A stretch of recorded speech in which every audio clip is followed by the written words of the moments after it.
Marie-Laure Caillé et moi-même, on est émus de vous présenter ce livre, publié son livre à l'ère numérique, le premier guide de l'auteur-entrepreneur. C'est un livre qui se veut être une boussole pour tous les auteurs, les écrivains, publiés dans les maisons d'édition traditionnelles, mais aussi les écrivains indépendants, et puis tous les écrivains qui ont des manuscrits dans leur tiroir et qui n'ont jamais osé se faire publier, en tous les cas jusqu'à aujourd'hui.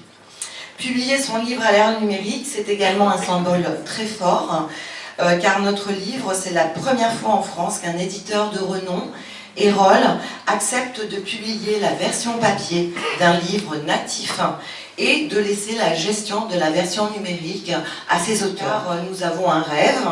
Un jour, les auteurs pourront naviguer d'un mode de publication à l'autre sans se sentir ni particulièrement valorisés, ni particulièrement stigmatisés. La chose, c'est quelle lecture tu fais de notre livre?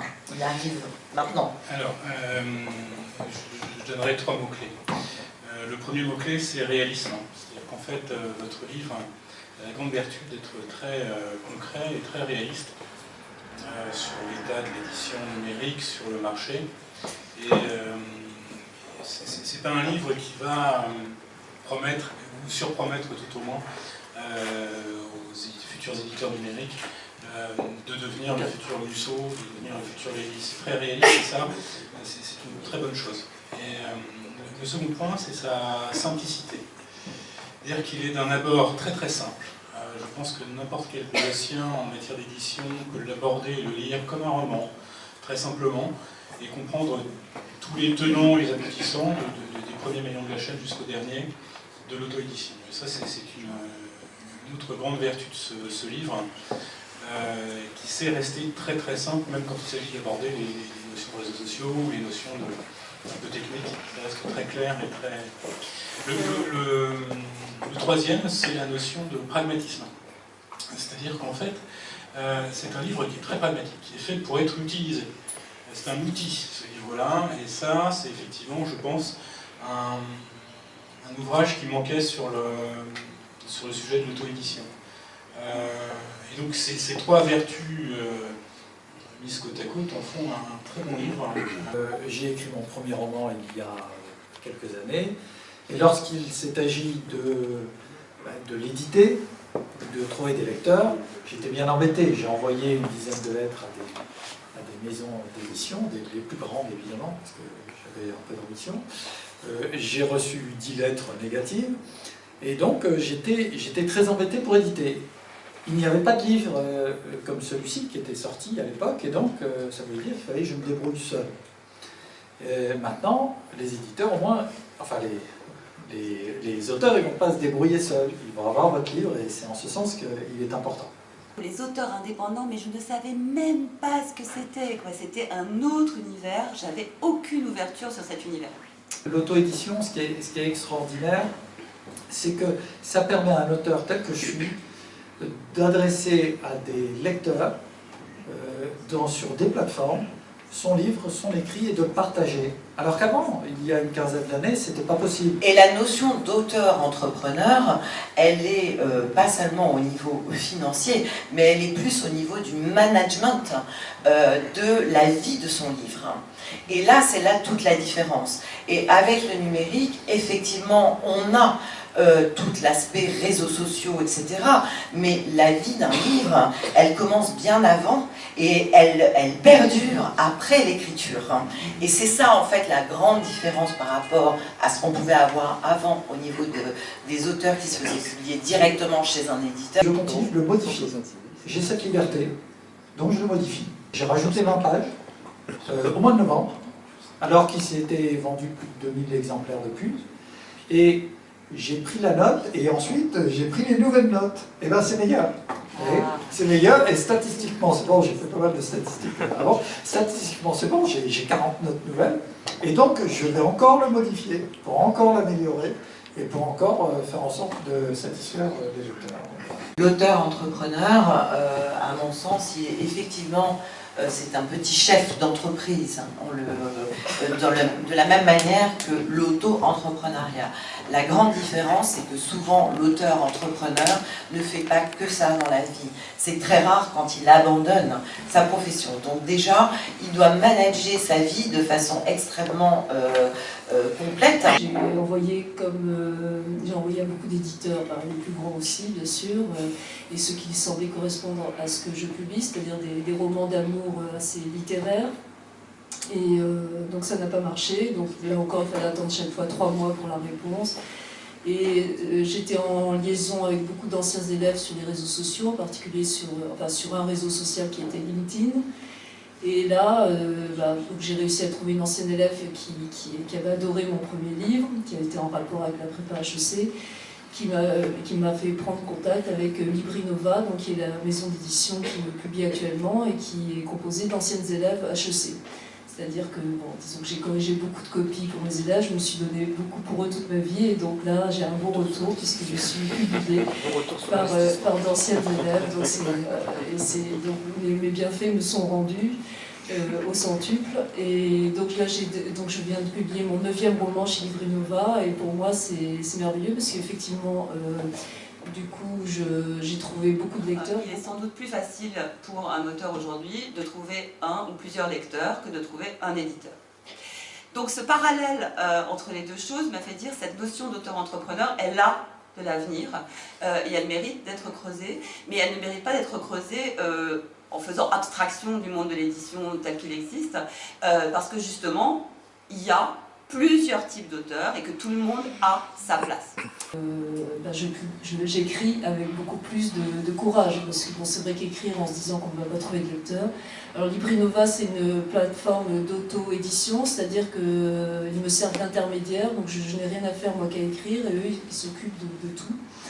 Et en particulier évidemment pour la couverture,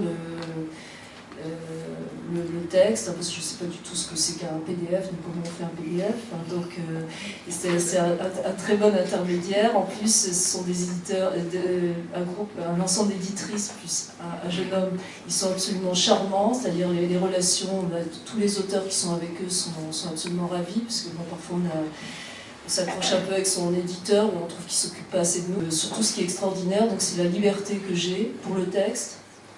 Pour la publication, je peux publier quand je veux.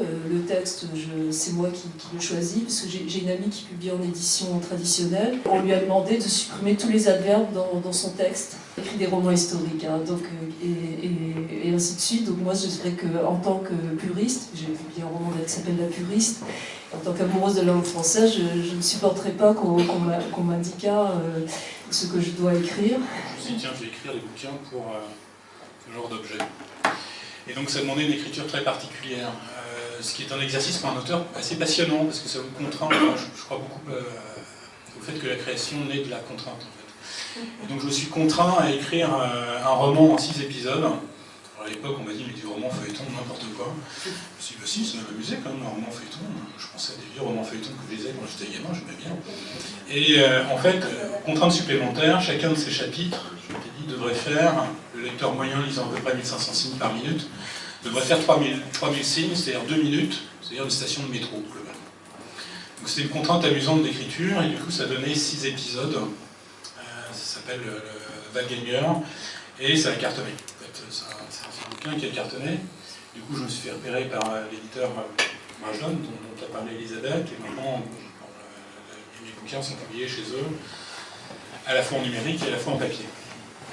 Mais ce que je voulais dire, c'est que quand on a des démarches un peu exploratoires comme ça, on se pose toujours la question, quel est mon métier? Enfin, moi, je reviens toujours à me reposer la question, c'est quoi mon métier?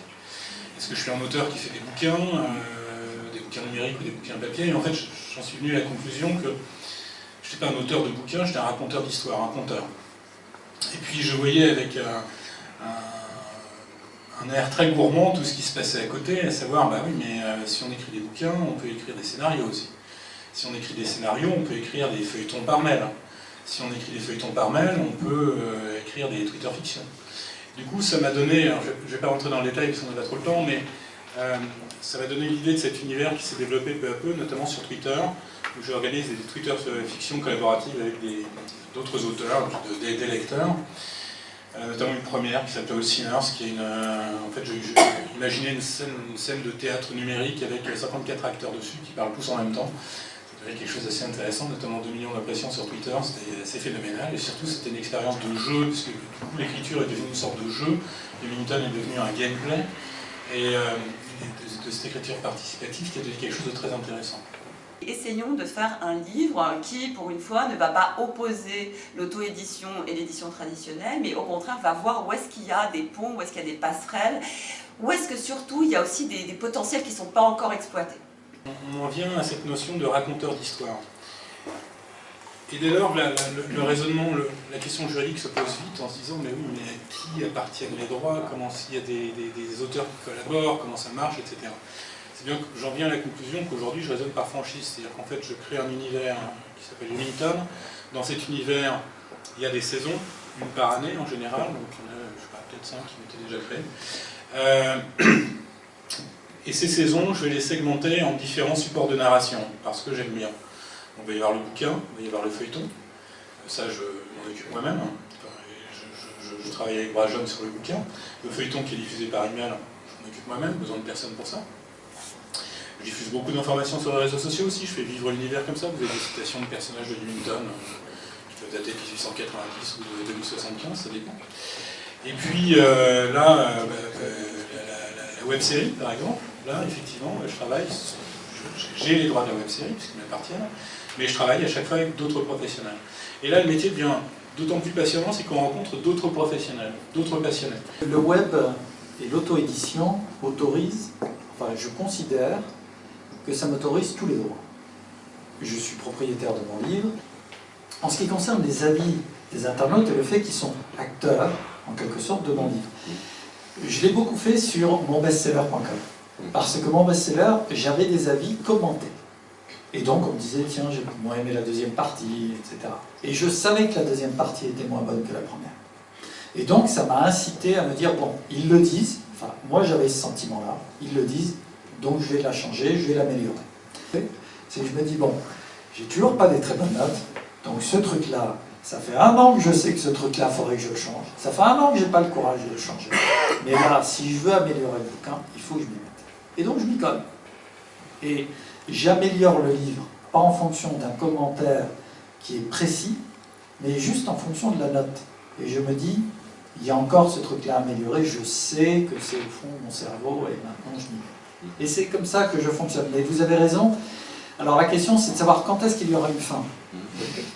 C'est la question que je t'ai souvent posée. Quand y aura-t-il une fin? Je ne m'autorise pas forcément de délai.